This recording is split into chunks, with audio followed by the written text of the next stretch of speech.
పండగంతా అయిపోయిన తర్వాత నేను మళ్ళీ నా రూమ్ని మేకోవర్ చేద్దాము అని ఫిక్స్ అయ్యానమాట. సో ఈ వీడియోలో మీరు నా రూమ్ని ఎలా మేకోవర్ చేశాను అనేది చూడబోతున్నారు. Hello hi, welcome back to my channel. అందరు ఎలా ఉన్నారు? నేనైతే బాగున్నాను. ఈ వ్లాగ్ని స్టార్ట్ చేసే ముందు మీరు ఎవరైనా మన ఛానల్ని ఫస్ట్ టైం కనుక చూస్తున్నట్టయితే సబ్స్క్రైబ్ చేసుకొని బెల్ రింగ్ చేయడం మర్చిపోవద్దు. ఆల్రెడీ మన ఛానల్ని సబ్స్క్రైబ్ చేసుకొని నన్ను ఇప్పటిదాకా సపోర్ట్ చేస్తూ వచ్చిన ప్రతి ఒక్కరికి thank you so much. And ఇంకా ఇక్కడ ఏం జరుగుతుంది అంటే, ఆ రోజు పొద్దున్న లేవగానే ఫస్ట్ వియాన్ గడి గోర్లన్నీ తీస్తున్నాను. లేదు అంటే నేను కాలేజ్కి వెళ్ళిపోయిన తర్వాత వీళ్ళందరినీ బక్రేయడానికి చూస్తున్నాడంట. మా డాడీ ముక్కు కానీ అత్తయ్య బుగ్గలు కానీ ఇవన్నీ బక్రేస్తూ ఉన్నాడు. అయితే ఇప్పుడే నా డేని స్టార్ట్ చేశాను. సో ఇంకా ఈరోజు అయితే నా మొత్తం రూమ్ని మేకోవర్ చేద్దామని అనుకుంటున్నాను. సో టైం ఆల్మోస్ట్ ఇంకా 10 అయిపోయింది. సో ఫస్ట్ అయితే హెయిర్కి ఆయిల్ పెట్టేసుకున్న తర్వాత మొత్తం రూమ్ మేకోవర్ చేద్దాం అనుకుంటున్నాను. Already this was the third time అనమాట. ఫస్ట్ టైం డాడీ వాళ్ళు డైరెక్ట్గా మంచం షిఫ్ట్ చేసినప్పుడే అటు సైడ్ పెట్టేశారు. నేను వాష్రూమ్ సైడ్ ఎందుకులే పొద్దున్నే లేచి చూడడం అన్నట్టు ఇంకా కొంచెం ముందుకు జరిపాను అనమాట మంచాన్ని. సో అప్పుడేమైంది, మంచిగా గాలి వేసేది, విండో పక్కనే ఉండేది కాబట్టి ఇంకా చల్లగా అనిపించేది. బట్ ప్రాబ్లం ఇప్పుడు ఏమైంది అంటే, వర్షం పడుతున్నప్పుడు అటు సైడ్ అంటే లైక్ మా బాల్కనీకి ఆపోజిట్ సైడ్ కనుక ఒకవేళ విండ్ వచ్చి వర్షం వచ్చింది అంటే ఖచ్చితంగా మా మంచం తడిసిపోతుంది. సో ఇది కరెక్ట్ కాదు, వర్షాకాలం ఇటు సైడ్ కరెక్ట్ కాదు అని అనిపించి ఇంకా ఈ బెడ్ని షిఫ్ట్ చేద్దామని అనుకుంటున్నాను. నాకు కూడా తెలియదు ఎటు సైడ్ షిఫ్ట్ చేస్తాను.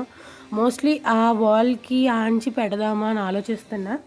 ఇంకా ఆ తర్వాత ఈ మొత్తం షెల్ఫ్స్ అన్ని నీట్గా సర్దేసి ఇంకా ఇది డోర్ కర్టన్స్ అంటే లైక్ కర్టన్స్ వేసేద్దామని అనుకుంటున్నాను. అండ్ ఇప్పుడైతే హెయిర్కి ఆయిల్ పెట్టుకుంటాను అన్నాను కదా. సో నేనైతే ఎప్పుడు కూడా ఇదే హెయిర్ ఆయిల్ యూస్ చేస్తాను. ఈ హెయిర్ ఆయిల్ ఆల్రెడీ నేను వీడియో పోస్ట్ చేశాను. ఒకవేళ ఎవరైనా చూడకపోతే డిస్క్రిప్షన్లో లింక్ ఉంటుంది, చెక్ చేయండి. సో ఈ మధ్య నన్ను రీసెంట్గా అడుగుతున్న క్వశ్చన్, అక్క మీ హెయిర్ గ్రోత్ అయ్యింది యూస్ చేస్తున్నారు అని. సో నేను చాలా క్లియర్గా హెయిర్ కేర్ రొటీన్ వీడియోలో చూపించానండి. ఏం యూస్ చేస్తాను, తర్వాత ఆయిల్ ఏంటి, షాంపూ ఏంటి, ప్యాక్స్ ఏంటి అన్నీ కూడా నేను చెప్పాను. సో ఒకవేళ ఎవరైనా చూడకపోతే డిస్క్రిప్షన్లో లింక్ ఉంటుంది, చెక్ చేయండి. సో ఇప్పుడైతే హెయిర్కి ఆయిల్ పెట్టేసుకున్న తర్వాత మిగతా పనులు స్టార్ట్ చేస్తాను. ఆల్రెడీ కాఫీ తాగాను కాబట్టి ఇప్పుడు ఇంకా నాకు బ్రేక్ఫాస్ట్ తినాలి అని అనిపించట్లేదు. సో వన్స్ మొత్తం క్లీనింగ్ చేసేసిన తర్వాత ఇంకా ఫ్రెష్ అయిపోయి డైరెక్ట్గా లంచ్ చేసేద్దామని అనుకుంటున్నాను. సో ఈలోపు ఇంకోటి ఉంది కదా, లంచ్ ప్రిపరేషన్స్. ఈరోజు మరి మా మమ్మీ ఏం చెప్తుందో చేయమని. సో మా అమ్మ చెప్పిన దాన్ని బట్టి వంట కూడా చేస్తూ ఇంకొక సైడ్ ఇక్కడ క్లీన్ చేసుకోవాలి. సో రండి నాతో పాటు. అయితే ఫస్ట్ హెయిర్కి ఆయిల్ పెట్టేసిన తర్వాత అప్పుడు మీకు వ్లాగ్ని మళ్ళీ కంటిన్యూ చేస్తాను. సో మీరైతే వ్లాగ్ని చూస్తూ ఉండండి. నేను మిమ్మల్ని మళ్ళీ కలుస్తా. బాయ్. ఈ ఎండాకాలంలోని రెగ్యులర్గా హెయిర్కి ఆయిల్ పెట్టాలి అంటే ఈ ఎండలకి ఫుల్ చిరాకు వస్తుంది. కానీ హెయిర్కి ఆయిల్ పెట్టకుండా అలా వదిలేసామనుకోండి, స్కాల్ప్ డ్రై అయిపోయి ఇచ్చినెస్ వచ్చేసి హెయిర్ ఫాల్ అయిపోయే ఛాన్సెస్ ఎక్కువ ఉంటాయి. కాబట్టి వారానికి 2 సార్లు లేదు అంటే వారానికి 3 సార్లు హెయిర్కి ఆయిల్ అప్లై చేసుకోవడానికి ట్రై చేయండి. నేను ఎప్పుడైతే హెయిర్కి ఆయిల్ పెడతానో వియాని గడికి కూడా అప్పుడే హెయిర్కి ఆయిల్ పెడతాను. ఇన్ఫ్యాక్ట్ మా డాడీకి కూడా నేనే హెయిర్ ఆయిల్ పెడతాను. అండ్ ఆయనకి నేను చేసే హెడ్ మసాజ్ అంటే ఇంకా రిలాక్సింగ్గా అనిపిస్తుంది.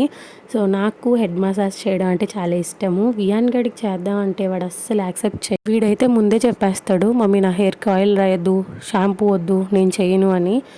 నాకు క్వైట్ ఆపోజిట్ తెలుసా వియాన్. నేను ఎలా అంటే హెయిర్కి ఆయిల్ పెట్టాలన్నా హెయిర్ వాష్ చేయాలన్నా నాకు చాలా ఇష్టం. బట్ వీడికి అవంటే అస్సలు నచ్చవు. జుట్టు మీద చెయ్యేస్తేనే చిరాకు వచ్చేస్తుంది వియాన్ గడికి. ఈ ఆయిలింగ్ సెషన్ అయిపోయిన తర్వాత ఫస్ట్ నేను సీలింగ్స్ అన్నీ క్లీన్ చేయడంతో స్టార్ట్ చేద్దాం అనుకున్నాను. ఈ రూమ్ మేకోవర్ అంతా కూడాని. మీ అందరికీ తెలుసు, నాకు ఎప్పుడైనా ఖాళీగా ఉన్నాను అంటే అస్సలు కామ్గా కూర్చోనే అలవాటు లేదు. ఏదో ఒక పని చేస్తూనే ఉండాలి. ఇది వచ్చేసి యాక్చువల్గా అమ్మవారి పండుగ మంగళవారంతో అయిపోయింది కదా, బుధవారం రోజు తీసిన వ్లాగ్ అనమాట. ఆ రోజు కూడా నేను కాలేజ్కి వెళ్ళలేదు. బికాజ్ నైట్ వర్క్ చేసే టైంకి ఆల్మోస్ట్ పొద్దున 5 అయిపోయింది. ఇంకా నిద్ర లేదు కదా అని చెప్పేసి లేట్గా పడుకొని అందుకనే 10 o'clockకి లేచాను. సో ఖాళీగా ఉన్నాను, నాకు కామ్గా కూర్చోవడం అలవాటు లేదు, ఎలాగా ఈ రూమ్ మేకోవర్ చేద్దామని అనుకుంటున్నాను అని చెప్పి ఇంకా స్టార్ట్ చేసేసాను. చూసారు కదా, మొత్తానికి నీట్గా తుడిచేసాను. మెయిన్గా నాలాగా సైనస్ ఉన్నవాళ్ళు మాస్క్ వేసుకొని ఇలాంటి క్లీనింగ్ పనులు చేయండి. లేదు అంటే ఆ రోజంతా ఇంకా తుమ్ముకొనే ఉంటాము. మీకు ఒక విషయం తెలుసా, నాకు వియాన్ పుట్టక ముందు వరకు ఇలాంటి క్లీనింగ్ చేయాలి అంటే నేను ఎలా థింక్ చేసేదాన్ని, ఎవరో ఒక మనిషిని పెట్టించేసి చేయించేసుకుంటే అయిపోతుంది, మనం ఎందుకు చేయాలి అన్న మైండ్ సెట్తో ఉండేదాన్ని.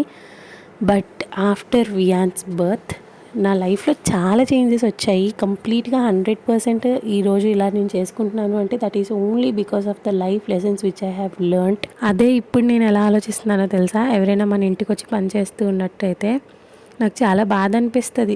మన ఇంట్లో పనులు మనం చేసుకోవడానికి ఒక్కొక్కసారి చిరాకు వస్తుంది. అలాంటిది వేరే వాళ్ళ ఇంట్లోకి పనిలోకి వచ్చి అది కూడా మన ఇల్లే అన్నట్టు పని చేస్తున్నారు చూసారా, దట్ ఈస్ సో గ్రేట్ఫుల్. మన లైఫ్ ఎప్పుడు ఒకేలా ఉండిపోతుంది అని అనుకోవడం కరెక్ట్ కాదు. మన లైఫ్ డెఫినెట్గా చేంజ్ అవుతుంది. In every phase of life మనం ఏదో ఒకటి నేర్చుకుంటూనే ఉంటాము. అలా నేర్చుకొని ముందుకెళ్ళిపోతే హ్యాపీ. కాదు నేను ఎందుకు నేర్చుకోవాలి, నాకేంటి అనుకుంటే రేపొద్దున మనకే ప్రాబ్లం అవుతుంది. మీకు ఒక విషయం తెలుసా, there is a slight difference between me and my mom. తనకి ఏదైనా ఒక వర్క్ చెప్పాము అంటే తను చేయలేదు, తనకి రాదు. చిన్నప్పటి నుంచి వాళ్ళ పేరెంట్స్ నేర్పించలేదు. ఆ తర్వాత అత్తోరింటికి వచ్చిన తర్వాత మా నాన్నమ్మ కూడా ఏ పని చెప్పేది కాదు. బట్ వెరాస్ మీ, నేను 6th క్లాస్ నుంచే కుకింగ్ చేయడం స్టార్ట్ చేశాను. Everything I learned with passion. ఎవరు కూడా ఇలా చేయాలి అలా చేయకూడదు అని నాకు ఇప్పటి వరకు నేర్పించింది లేదు. బట్ నాకు ఏదైనా డౌట్ వస్తే I use to Google it. సింపుల్గా అది గూగుల్ చేసేదాన్ని. ఎండ్ ఆఫ్ ద డే దాన్ని ఎలా అయినా నేర్చుకునేదాన్ని. డిగ్రీ అయిపోయింది, వియాన్ బాబు పుట్టేశాడు. That is when I realised what life is. People mentality ఏంటి, how they talk in front of you, how they talk back of you, అసలు వాళ్ళ బిహేవియర్ ఎలా ఉంటుంది, వాళ్ళ క్యారెక్టర్ ఏంటి. అప్పుడు దాకా వంటలు లేకపోతే ఇట్లా చిన్న చిన్న పనులు చేయడం నేర్చుకున్నానే కానీ లైఫ్ తర్వాత పీపుల్స్ మెంటాలిటీ ఇట్లా ఉంటుంది, బయట సొసైటీలో పీపుల్ ఇలా ఉంటారు అనేది వియాన్ పుట్టిన తర్వాతే నేర్చుకున్నాను. ఇక్కడ నేను ఏం చేస్తున్నాను అనేది మీకు అర్థమయ్యే ఉండాలి. సీలింగ్ క్లీన్ చేసిన తర్వాత వాల్స్ క్లీన్ చేశాను. ఇంకా ఫైనల్గా నా బెడ్ని కూడా షిఫ్ట్ చేసేసాను. నేను అనుకున్నట్టు నా బెడ్రూమ్ అయితే కొంచెం వరకు క్లీన్ అయిపోయింది. నేను అనుకున్నట్టు స్పేషియస్గా కూడా వచ్చిందనమాట ఇట్లా వేస్తే. సో ఫస్ట్ అయితే బెడ్షీట్ వేసేద్దాము అని చెప్పేసి వియాన్ బాబు హెల్ప్ తీసుకొని బెడ్షీట్ వేస్తున్నాను. అండ్ నేను ఎప్పుడు నా వ్లాగ్స్లో చెప్తూ ఉంటాను, చిన్న పిల్లలకి ఇర్రెస్పెక్టివ్ ఆఫ్ ద జెండర్ వాళ్ళ day to day life lead చేయడానికి కావాల్సిన థింగ్స్ ఏవైతే ఉంటాయో అవి మనం చిన్నప్పటి నుంచి నేర్పించాలి. మనం థింగ్స్ని ఎలా అయితే నేర్పిస్తామో వాళ్ళ ప్యాషన్ని కూడా అంతే రెస్పెక్ట్ ఇచ్చి వాళ్ళు నేర్చుకునేలా చేస్తే డెఫినెట్గా they will rock. Wiaan Babu cooking చేయాలి అన్నా లేకపోతే ఇట్లా నాకు హెల్ప్ చేయాలన్నా వియాన్కి చాలా ఇష్టం. సో చాలామంది ఏం చేస్తూ ఉంటారు, ఇట్లా క్లీనింగ్ చేసే టైంలోనే పిల్లలకి మొబైల్ ఇచ్చేసి ఒక పక్కన కూర్చోబెట్టేస్తారు. బికాజ్ మనం క్లీనింగ్ చేసుకోవడం ఈజీ అయిపోతుంది ఎటువంటి డిస్టర్బెన్స్ లేకుండా అని. కానీ నేను అట్లా ఇవ్వను. వాడు వచ్చి నన్ను డిస్టర్బ్ చేసినా పర్వాలేదు, నువ్వు నాతో పాటే ఉండి నాకు హెల్ప్ చేస్తూ ఉండే. ఇక్కడ మీరు గమనించారా, నేను బెడ్షీట్ వేసేటప్పుడు హెల్ప్ చేశాడు. ఆ తర్వాత హాల్లో పిల్లోస్ అన్నీ తీసుకొచ్చి నాకు ఇచ్చాడు, పిల్లో కవర్స్ ఇచ్చాడు. ఆ పిల్లోస్ కవర్స్ వేసేసిన తర్వాత అవి సర్ది పెట్టాడు. ఇంకా నన్ను చూసేవాడు నేర్చుకుంటాడు కాబట్టి నన్ను చూసి చాలా వరకు పిల్లోస్ కవర్స్ తీయడం నేర్చుకున్నాడు, పిల్లో కవర్స్ వేయడం నేర్చుకున్నాడు. తర్వాత నెమ్మదిగా బెడ్ వేయడం నేర్చుకున్నాడు, అంటే బెడ్షీట్ వేయడం నేర్చుకున్నాడు. బెడ్షీట్ రిమూవ్ చేసి వాషింగ్ మిషన్లో వేయడం నేర్చుకున్నాడు. ఇదంతా one side of the coin. ఇంకా other side of the coin మన నుంచి ఏవైతే మంచి నేర్చుకుంటాడో అంతే ఫాస్ట్గా చెడు కూడా నేర్చుకుంటాడు. నాకు ఊరికే కోపం వచ్చేస్తుంది. వియాన్ గడికి నాకన్నా కోపం ఎక్కువ. అసలు ఆడికి కోపం వచ్చిందంటే మనం కంట్రోల్ చేయలేము. నేను చాలా మొండిఘటాన్ని, అనుకున్నది సాధించే వరకు వదలను. నాకన్నా మొండిఘటం అనమాట వియాన్ గడు. వాడు అనుకున్నాడు అంటే అది చచ్చినట్టు నేను తీసుకొచ్చి ఇచ్చేదాకా నన్ను చంపుతూనే ఉంటాడనమాట. సో అలా మా ఇద్దరి లైఫ్ అవుతూ ఉంది. ఇంక ఇక్కడ చూసారు కదా, నా బెడ్ మొత్తం క్లీన్ చేసేసిన తర్వాత కొంచెం ఈ షెల్ఫ్స్ అన్నీ క్లీన్ చేసి ఈ వార్డ్రోబ్స్కి ఒక కర్టెన్స్ అంటూ వేసేసాను.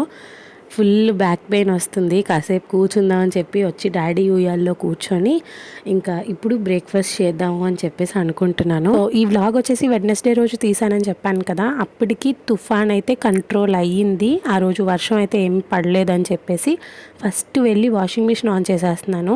ఈ వాషింగ్ మిషన్ అయ్యే లోపు నేను బ్రేక్ఫాస్ట్ చేసి మిగిలిన పనులన్నీ చేసేసుకుందాము, మధ్యాహ్నంకి ఎండ వస్తే చక్కగా బట్టలు ఆరేద్దామని చెప్పేసి వాషింగ్ మిషన్ ఆన్ చేస్తున్నాను. సో ఇక్కడ నేను లిక్విడ్ యూజ్ చేశాను కదా, ఈ లిక్విడ్ వచ్చేసి ప్రతి ఒక్క యూట్యూబర్ ఈ మధ్య చూపిస్తున్న లిక్విడే, హైడెక్సెల్. దీన్ని నేను వీడియోస్లో చూపించడం మర్చిపోయాను. గత 1 మంత్ నుంచి యూజ్ చేస్తున్నాను. దీని రివ్యూ నెక్స్ట్ వీడియోస్లో షేర్ చేసుకుంటాను. సో ఇక్కడైతే ఫస్ట్ వాషింగ్ మిషన్ ఆన్ చేసేసాను. అప్పటికి లైట్గా ఎండ వస్తుందన్నమాట. ఆ రోజు ఇంకా నాకు బ్రేక్ఫాస్ట్ తినాలి అని అనిపించలేదు, అందుకనే వెళ్ళి ఫస్ట్ ఫ్రెష్ అయిపోయి ఆ తర్వాత లంచ్ ప్రిపరేషన్ స్టార్ట్ చేసేసాను. ఇంకా ఆ రోజు మా లంచ్లోకి నేను ఏం ప్రిపేర్ చేస్తున్నాను అంటే అన్నం, రసం, ఆల్రెడీ నాటుకోడి కొంచెం ఉందన్నమాట, అది డాడీకి కర్రీ చేసేసాను. మా కోసం చికెన్ కర్రీ చేసుకున్నాము. వంట చేయాలి అంటే మనకి ఆయిల్ చాలా ఇంపార్టెంట్ కదా, సో అందుకనే ఫస్ట్ ఆయిల్ని ఈ గ్లాస్ బాటిల్లోకి ఫిల్ చేస్తున్నాను. ఈ మధ్య కాదులేండి, ఈ ఆయిల్ బాటిల్స్ తీసుకొని కూడా ఒక 2-3 మంత్స్ అయిపోతుంది. హోమ్ సెంటర్లో తీసుకున్నట్టున్నాను. సెట్ ఆఫ్ 2 బాటిల్స్ నాకు ఆల్మోస్ట్ ఇంకా 400-500 పడింది, కరెక్ట్గా గుర్తు. అందరికీ గుర్తుండే ఉంటుంది. నేను లాస్ట్ వీడియోస్లో చెప్పాను కదా, నా కిచెన్ని మొత్తం మేకోవర్ చేద్దాము అనుకుంటున్నాను. మొత్తం ప్లాస్టిక్ తీసేసి everything should be in glass or ceramic అలా ప్లాన్ చేద్దామని అనుకుంటున్నాను అని. అన్నీ ఒకేసారి కొనాలి అంటే నా వల్ల కూడా కాదు కదా, సో అందుకనే నాకు నచ్చిన ప్రోడక్ట్స్ ఏవైనా ఆఫర్లో ఉన్నప్పుడు తీసుకోవడం కానీ, లేకపోతే నేను ఎప్పుడైనా బయటికి వెళ్ళినప్పుడు నాకు ఏదైనా ఒక ఐటెం నచ్చి అది నాకు రీజనబుల్ ప్రైస్లో దొరికితే అప్పుడు తెచ్చుకోవడం కానీ చేస్తూ ఉన్నాను. నాకు ఎలా అంటే మొత్తం కిచెన్లో ఉండేటివన్నీ ఒకటే మోడల్లో ఉండాలి, ఒకటే కలర్ కాంబినేషన్లో ఉండాలి అని అనుకుంటున్నాను. సో అలా కలెక్ట్ చేయాలి అంటే చాలా టైం పడుతుంది. ఈ మధ్య నేను స్టోరేజ్ కంటైనర్స్ చూస్తున్నాను, లైక్ సిరామిక్వి కానీ లేకపోతే గ్లాస్వి కానీ, పల్సెస్ అవి స్టోర్ చేసుకోవడానికి. బట్ అవన్నీ కూడా చాలా ఎక్కువ కాస్ట్లో ఉన్నాయి. అన్నీ ఒకేసారి తీసుకోలేను కాబట్టి ఎప్పుడు నాకు వీలైతే అప్పుడు ఆర్డర్ చేసి తెప్పించుకుందాం అని అనుకుంటున్నాను. ఇంకా మీతో మాట్లాడుతూనే నేను లంచ్ ప్రిపరేషన్ కూడా చేసేసాను. ఆ రోజు లంచ్లోకి వచ్చేసి అన్నం, రసం చెప్పాను కదా, నాటుకోడి కర్రీ ఇది డాడీ కోసం, అండ్ మజ్జిగ కూడా చేసేసాను. దాంతోపాటు మా కోసం అయితే చికెన్ కర్రీ చేశాను అనమాట. ఇంత పని చేసేసరికి మొత్తానికి నా చెయ్యి అయితే ఫుల్ వాచిపోయింది. సో ఆ రోజు నేను నా రూమ్ మేకోవర్ చేసేసుకున్నాను. ఆ తర్వాత నేనేం వీడియోస్ రికార్డ్ చేయలేదు. బట్ ఆ 2 డేస్ తర్వాత ఒక 2 డేస్కి నాకు ఒకరోజు నైట్ ఫుల్ లెగ్ పెయిన్ వచ్చేసింది అనమాట. అది డాడీ చూసి ఏమన్నారంటే, నువ్వు మంచం మీద అలా కాళ్ళు ముడుచుకొని కూర్చుని వర్క్ చేసుకుంటున్నావు కదా, సో అది కరెక్ట్ కాదు, నీకు బాగా బాడీ పెయిన్స్, లెగ్స్ పెయిన్స్ వస్తున్నాయి కాబట్టి నీకంటూ ఒక ఆఫీస్ స్పేస్ ఉందనుకో, అక్కడ నువ్వు చక్కగా కూర్చోవచ్చు. నీ కాళ్ళు స్ట్రెచ్ చేసుకోవాలి అన్నప్పుడు ఆ టేబుల్ నీకు కంఫర్టబుల్గా తీసుకున్నావే అనుకో, నీకు హ్యాపీగా ఉంటుంది, ఎంతసేపు అయినా వర్క్ చేసుకోవచ్చు, నువ్వు అక్కడే కూర్చొని చదువుకోవచ్చు, విఆర్ని కూడా అక్కడే కూర్చోబెట్టి చదివించవచ్చు, కాబట్టి నీకే బాగుంటుందమ్మా, ఒకసారి ఆలోచించు, నువ్వు ఒకవేళ ఓకే డాడీ నేను కొనుక్కుంటాను అంటే చెప్పు, నేను కొంటాను నీకోసం అని చెప్పేసి అన్నారు. నేను స్టార్టింగ్లో డాడీ ఎప్పుడు చెప్పేవారు నీకంటూ ఒక ఆఫీస్ స్పేస్ ఉంటే బాగుంటుంది అని, బట్ ఎప్పుడు నెగ్లెక్ట్ చేసేదాన్ని. సో సరే, నాకు కూడా ఫుల్ బాడీ పెయిన్స్ అవి ఉంటున్నాయి ఈ మధ్య రెగ్యులర్గా అని చెప్పేసి ఇంకా ఎఫర్ట్ చేద్దాము. నెక్స్ట్ ఇయర్ విఆర్ని స్కూల్లో వేసినప్పుడు వాడికి కూడా ఒక షెడ్యూల్ అలవాటు అయినప్పుడు వాడు ఇక్కడ కూర్చొని చదువుకోవడానికి వాడికి ఈజీగా ఉండాలి, నాకు ఈజీగా ఉండాలి అని చెప్పి థింక్ చేసిన తర్వాత ఇంకా సరే ఒక్కసారి షోరూమ్కి వెళ్ళి చూద్దాము కాస్ట్ ఎలా ఉంది ఏంటి అని చెప్పి అనుకొని ఇంకా నేను డాడీ స్టార్ట్ అయ్యామన్నమాట. ఫస్ట్ ఇక్కడ ధర్మోకి వచ్చాము. అక్కడ 20% ఆఫ్లో ఉన్నాయి. ప్రోడక్ట్ క్వాలిటీ కానీ everything is fine, and cost కూడా పర్వాలేదు, రీజనబుల్గానే ఉంది.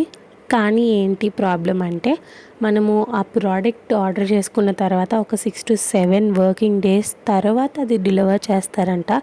సో నాకు అక్కడే నచ్చలేదు. సరే ఈ షాప్ ఒకటే చూసాం కదా, ఇంకొక 2-3 షాప్స్ చూద్దాము, ఒకవేళ ఎక్కడైనా నచ్చితే తీసుకుందాము, లేదు అంటే ఇక్కడికే వచ్చి ఆర్డర్ చేద్దాము అని అనుకున్నాము.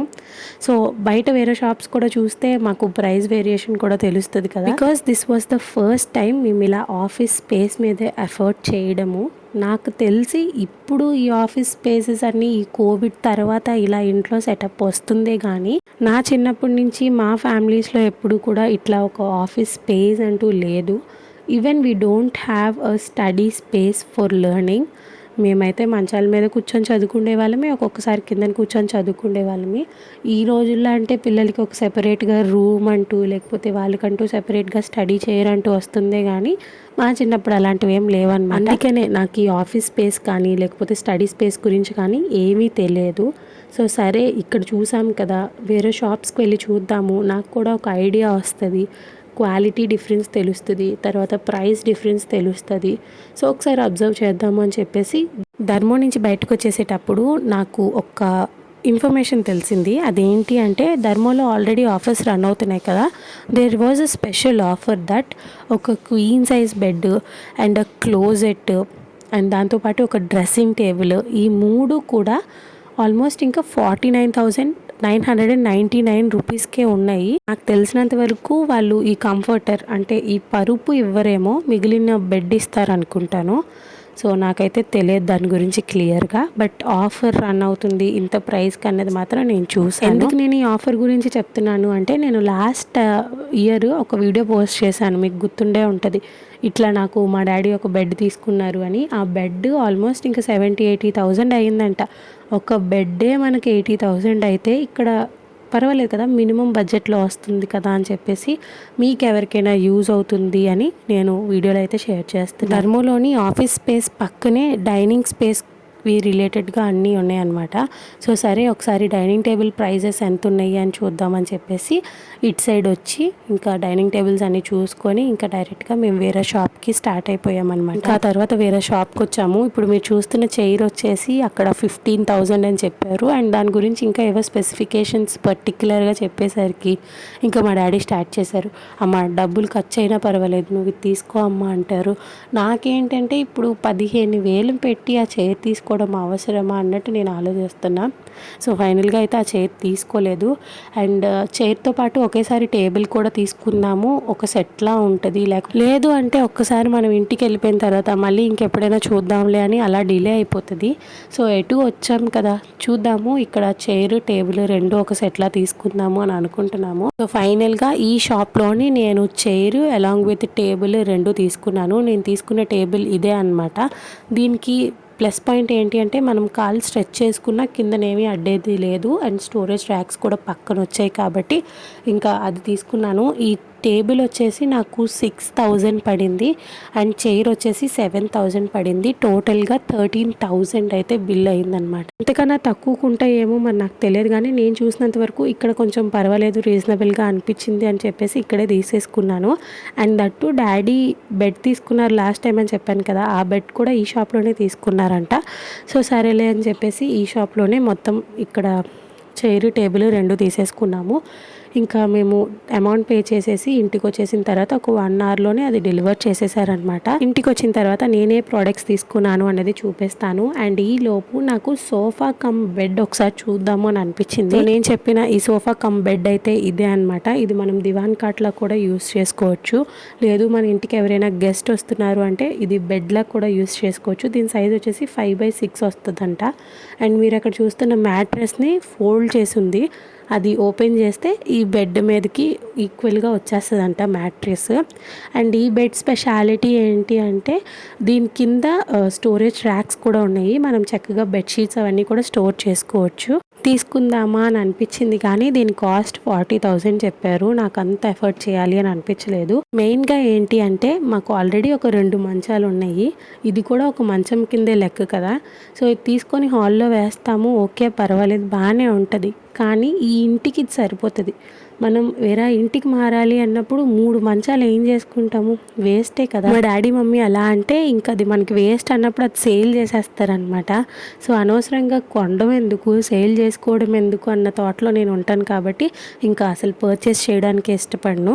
సో ఇంట్లో సోఫా అరేంజ్ చేయాలి లేకపోతే దివాన్ కాట్ అరేంజ్ చేయాలి అన్న కూడా నాకు ఇష్టం లేదు ప్రస్తుతానికి.